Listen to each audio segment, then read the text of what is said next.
आजभोलि होइन आजभोलिको केटाहरू होइन के भन्छ भने मलाई ओभर टेन्सन छ होइन भनिरहन्छ क्या मलाई दुःख छ मलाई टेन्सन छ भनिरहन्छ तर उनीहरूलाई के थाहा होइन दुःख र टेन्सन भनेको सबैसँग हुन्छ क्या मान्छे भइसकेपछि होइन दुःख पीडा भनेको सबैसँग हुन्छ अनि कतिपय मान्छेले हाँसेर बाँच्न सिक्छ त कतिपय मान्छेले रोएर बाँच्न सिक्छ होइन मान्छेको सिक्ने तरिका अलग हुन्छ तर दुःख सबैसँग हुन्छ त्यो बच्चाको पनि दुःख हुन्छ अनि बुढो मान्छेको पनि दुःखै हुन्छ होइन र बिचमा हामी जस्तो केटाहरू अब यङ 20, 21, 22, 28 को पनि टेन्सनै हुन्छ क्या सबलाई टेन्सनै हुन्छ टेन्सन नहुने केवल ढुङ्गालाई हो कि ढुङ्गालाई केही टेन्सन छैन कि ढुङ्गा भनेको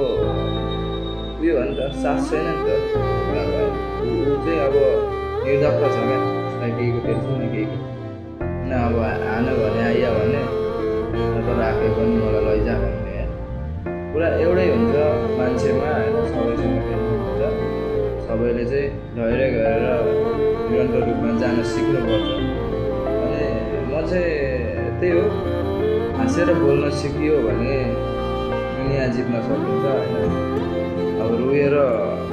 बाँच्न सिक्यो भने जिन्दगीभर रुनै पर्छ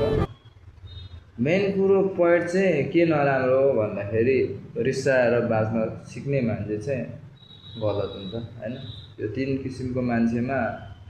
चाहिँ त्यही हो हाँसेर बाँच्दाले दुनियाँ जित्छ अब टेन्सन कोसँग हुँदैन होला सबैसँग हुन्छ आफ्नो आफ्नो जिन्दगीको टेन्सन आफैसँग हुन्छ होइन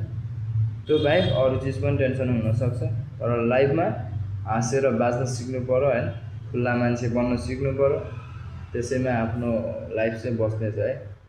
गाइज होइन अब त्यही हो गाइज भन्नु पनि अब बानी परिसक्यो होइन।